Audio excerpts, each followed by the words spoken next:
देव दर्शन कैसे करें? देव दर्शन से होगा क्या? दर्शनम देव देवस्य, दर्शनम पाप नाशनम, दर्शनम स्वर्ग सोपानम, दर्शनम मोक्ष साधनम।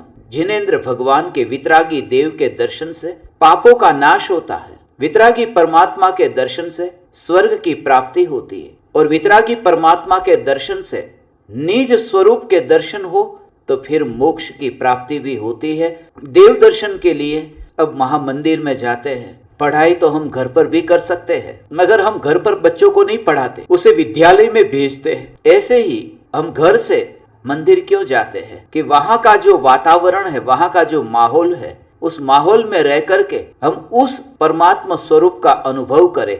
सुबह उठ करके नहा धो करके साफ सुथरे कपड़े पहन करके हम जिन मंदिर में जाते हैं, चमड़े की वस्तु को पहन करके हम जिन मंदिर में नहीं जाते। वास्तव में जो सच्चा जैन है वो तो चमड़े की वस्तु को पहनता ही नहीं है। जब वहां जिनेंद्र भगवान के मंदिर में जाए, जूते चप्पल मोजे बाहर उतार देते हैं। वहां पर हम हाथ पैर धो करके, कुल्ला करके, मुंह साफ करके जिन मंदिर में प्रवेश करते हैं, क्योंकि यदि मुंह में यदि कोई रस रह गया तो भगवान के जब हम दर्शन करेंगे तब हमारा ध्यान वहां पर बार बार जाएगा। मंदिर में जब प्रवेश करें तब हाथ पैर को धो करके हाथ से दरवाजे को ऐसे स्पर्श करके नीचे झुक करके, दरवाजा जो है वो दरवाजे पर वहां पर नीचे झुक करके हाथ लगाना, और फिर उस हाथ को फिर अपने मस्तक पर यहाँ पर लगाना, ऐसे कि मैं ऐसे पवित्र स्थान पर आया हूँ और यहाँ पर मैं अपने अहंकार को छोड़ने के लिए, मैं उस समस्त विकार को छोड़ने के लिए हे भगवान मैं आपके पास आया हूँ। ये मंदिर की जो पावन भूमि है, ये पावन भूमि भी, ये पावन भूमि के परमाणु भी मेरे ललाट को यहाँ पर स्पर्श करे, मैं धन्य हुआ। दरवाजे पर हम बोलते हैं निस्सही निस्सही निस्सही, ये सब आप बोलते हैं, मगर इसका असली भाव जानते हैं? निस्सही निस्सही निस्सही, संसार के समस्त कार्यों का निषेध। मैं अब अंदर प्रवेश करता हूं, संसार का कुछ भी कार्य नहीं करूंगा। मगर हम 3 बार बोलते हैं, न मन से मैं कुछ सोचूंगा, न वचन से मैं कुछ बोलूंगा, न काया से मैं कुछ करूंगा। किसी के साथ में किसी भी प्रकार की कोई चर्चा नहीं। कौन आया है, कौन क्या कर रहा है, कुछ भी नहीं। एक स्थान को ऐसा पवित्र रहने दो। इसलिए उमराला में जो जिन मंदिर बना है वो ऐसा ही, कि उस स्थान को ऐसा पवित्र रहने दो कि वहां पर कोई भी बाहर का व्यर्थ का विखवाद नहीं चाहिए। निस्सही निस्सही निस्सही, संसार का कोई भी विकल्प वहां नहीं चाहिए। जहां पर संसार का कोई विकल्प नहीं चाहिए वहां फिर रुपये का विकल्प कैसे आ सकता है? वहां पर यह दान पेटी कैसे आ सकती है? इसलिए हजारों शास्त्र में कहीं पर भी दान पेटी का उल्लेख जिन मंदिर के अंदर नहीं है कि लाओ तुम रुपये निकालो और मंदिर में दान पेटी में डालो। ये तो क्षत्रियों का धर्म बनियों के हाथ में आ गया। मंदिर के अंदर जहां परमात्मा को भूल करके निज आत्मा में लीन होना था, वहां पर हमने रुपये के विकल्प में ही फंस गए। वहां पर दीवारों में बड़ी बड़ी तख्तियां लगा दी, किसने कितने रुपये दान में दिए।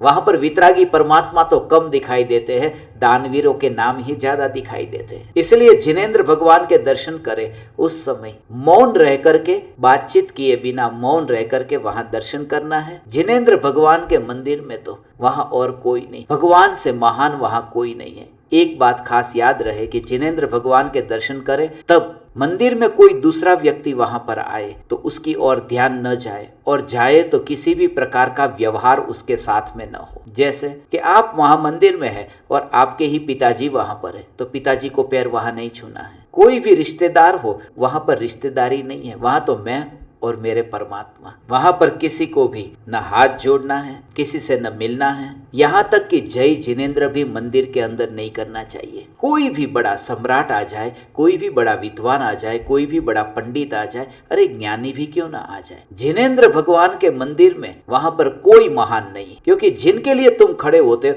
वह भी उस परमात्मा में ही लीन होने, भक्ति करने आया है। जब अंदर प्रवेश कर लिया है, वहां पर प्रवेश करते ही हम सबसे पहले घंट बजाते हैं। ये घंट क्यों बजाते हैं? सबसे पहले घंट बेहोशी से मुक्त होने का एक प्रतीक है, जागृति का प्रतीक है। जो सो रहा है, हम सुबह जैसे अलार्म लगाते हैं, वो घंटी क्या है? सिर्फ जगाने के लिए, एक जगाने का एक सिंबल है, एक प्रतीक है। मंदिर में घंटी बजाते हैं, खास कारण तो यह है कि वहां का जो वातावरण है, उस वातावरण में एक प्रकार का माहौल उस घंट की आवाज से इस प्रकार का माहौल ऐसा तैयार होता है कि जहां पर व्यर्थ की जो नेगेटिव एनर्जी है वो वहां से दूर होती है। देव दुंदुभी का, ढोल नगारे का, मंजीरे का, संगीत का जो आनंद है वो आनंद यही तो है। उससे क्या हो गया, उससे ये आवाज कान में पड़ते ही एक अलर्ट, एक जागृति, एक अवेयरनेस आती है। और सबसे पहले वहां पर जाते ही एक अंदर से जागृति पूर्वक मैं भगवान आपको नमस्कार करने के लिए, वंदन करने के लिए, दर्शन करने यहाँ आया हूँ। एक जागृति, एक नोटिफिकेशन है। यहाँ पर भी यूट्यूब पे कहते हैं ना, यूट्यूब का चैनल ये सब्सक्राइब नहीं किया है तो सब्सक्राइब कर लेना, नोटिफिकेशन आएगा आपको। नोटिफिकेशन का क्या होता है, वही घंटी होती है, घंटा होता है। वो बेल आइकन है क्या कि तुम्हें समाचार मिलते रहे, तुम्हें खबर मिलती रहे, तुम अनजान न रहो, तुम जाने रहो, तुम कनेक्टेड रहो। बस ये नोटिफिकेशन कनेक्शन है। हे वितरागी परमात्मा, आपके साथ में मेरा कनेक्शन बना रहे। मैं बेल आइकन को दबा करके जिन मंदिर में प्रवेश करता हूँ। हे वितरागी परमात्मा, आपकी प्रतिमा ऐसी है जैसे आप, जिन प्रतिमा जिन वर्षी कहिए। जिनेंद्र भगवान की प्रतिमा तो जिनेंद्र भगवान जैसी हो। भगवान वितरागी है, मूर्ति भी भगवान की वितरागी हो। ऐसी शांत मुद्रा देख करके, हसमुखी नहीं, भगवान की मूर्ति हसमुखी नहीं है, शांत है। कि हे परमात्मा, आप उस शांत स्वरूप में लीन हुए हो कि जिस शांत स्वरूप में लीन होकर के मैं भी आपके समान पर्याय में शांति को प्रकट करूं। जैसे कोई प्रेमी है, प्रेमिका को प्रेम करता है, उसके बिना चैन नहीं पड़ता। प्रेमिका यहाँ पर पास में नहीं है, साथ में नहीं है, मगर उसकी तस्वीर को देखता है। वो देखने का भाव कैसे आ ही जाता है, देखे बिना चैन नहीं पड़ता। ऐसे ही वितरागी परमात्मा अभी यहाँ पंचम काल में हमारे सामने नहीं है, मगर हे महावीर भगवान, आपकी प्रतिमा के दर्शन करके हम अपनी प्यास छिपाते हैं। भगवान की छाती के भाग पर जो निशान है, वो निशान, वो श्री वत्स का निशान है। 4 पंखुड़ी जैसे फूल के आकार का वह जो है वो श्री वत्स का निशान है। वो भगवान के अनंत चतुष्टय का सूचक है। भगवान में प्रकट हुआ है अनंत ज्ञान, अनंत दर्शन, अनंत सुख और अनंत वीर्य। भगवान की प्रतिमा को हम दर्शन करते हैं। 2 प्रकार की मुद्रा होती है, पद्मासन और खड्गासन। बहुत से लोग क्या करते हैं कि मंदिर में प्रवेश करते ही आंख बंद कर देते। आंख बंद करके दर्शन नहीं करना है, आंख खुली रख करके, क्योंकि हम दर्शन करने गए हैं ना, अदर्शन करने नहीं। जब हम दर्शन करते हैं भगवान के, तब हाथ जोड़े, हाथ जोड़ करके फिर मस्तक झुकाते हैं। उसमें भी पंचांग नमस्कार होता है। ये जो पंचांग नमस्कार है, ये 5 अंगों का नमस्कार है जो हमें करना है। 5 अंगों का नमस्कार, उसका मतलब उसमें 5 अंग है, तो 2 पैर है, 2 हाथ है और ये 1 सिर है। तो ये 2 पैर माने घुटने और 2 हाथ माने ऐसा करके हम नीचे झुकते हैं। तो घुटने जमीन के ऊपर टिकाए हैं, हमने हाथ भी ये दोनों जमीन के ऊपर ऐसे टिकाए हैं और मस्तक ऐसे। तो ऐसा ये पंचांग नमस्कार कहते हैं इसको। और पुरुष को इस तरह से करना चाहिए, और स्त्री को जब वो वहाँ पर नमस्कार करे तो स्त्री को ऐसे नहीं, स्त्री को नीचे गवासन में बैठ करके, पूरा ऐसे झुक करके नहीं, स्त्री नीचे जमीन पर ही ऐसे बैठ करके फिर नीचे से ऐसे झुकती है, उसे गवासन कहते हैं। पहले वहाँ पर जा कर के हम क्या बोलते हैं, ओम जय जय जय, नमोस्तु नमोस्तु नमोस्तु, नमो अरिहंताणम, नमो सिद्धाणम, नमो आयरियाणम, नमो वज्जायाणम, नमो लोये सव्वसाहुणम। चत्तारी मंगलम अर्हंता मंगलम, सिद्धा मंगलम, साहु मंगलम, केवली पणत्तो धम्मो मंगलम। चत्तारी लुगुत्तमा अर्हंता लुगुत्तमा, सिद्धा लुगुत्तमा, साहु लुगुत्तमा, केवली पणत्तो धम्मो लुगुत्तमो। चत्तारी शरणं पवज्जामि अर्हन्ते शरणं पवज्जामि, सिद्धे शरणं पवज्जामि, साहु शरणं पवज्जामि, केवली पणत्तम धम्मम शरणं पवज्जामि। ऐसे ये नवोकार मंत्र और नवकार मंत्र के बाद में चत्तारी मंगलम का पाठ, ये पाठ बोल करके ऐसे नमस्कार करते हैं। पाप का और पुण्य का बंध 9 कारणों से, 9 साधनों से, मन से, वचन से और काया से। क्रोध, कारित और अनुमोदना। तो मन से करके, मन से करा के, मन से अनुमोदना करके, वचन से करके, वचन से करा के, वचन से अनुमोदना करके, काया से करके, काया से करा के और काया से अनुमोदना करके।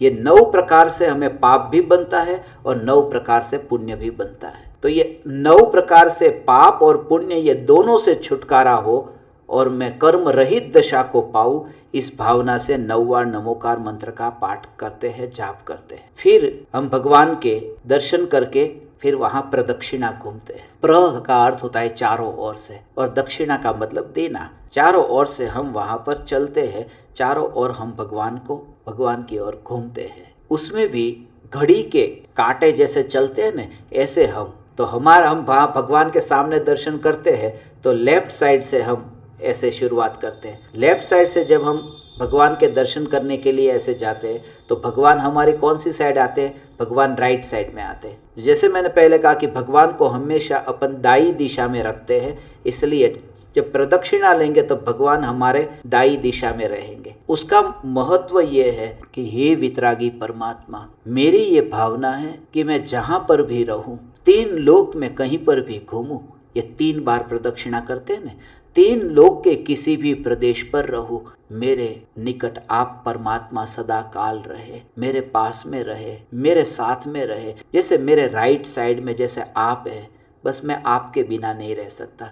तो प्रदक्षिणा करते करते ये भावना पाते हैं। वहां पर प्रदक्षिणा करते समय कहते हैं, प्रभु पतित पावन में अपावन चरण आयो शरण जी, यो विरद आप निहार स्वामी भेट जामन मरण जी। बस जन्म मरण को मिटाने के लिए मैं यहाँ पर आया हूँ। ये चक्कर जो 84 के चल रहे, ये 4 दिशा है ना, वहाँ पर जब हम ये प्रदक्षिणा करते तब बुद्धजन जी की रची हुई ये स्तुति है। इस स्तुति को वहां पर यदि आपको आती है तो बोलना, नहीं तो भाव से ही वहां पर प्रदक्षिणा करना। मगर ये प्रदक्षिणा जब हम करते हैं तब उस समय हाथ जोड़ करके वहां पर भगवान के, और भगवान की जो वहां पर चारों ओर वहां पर दीवार है ना, जिसको वेदी भगवान की जो है, पीछे की साइड में भी वेदी है, उसको हाथ नहीं लगाना चाहिए, उसे छूना नहीं चाहिए।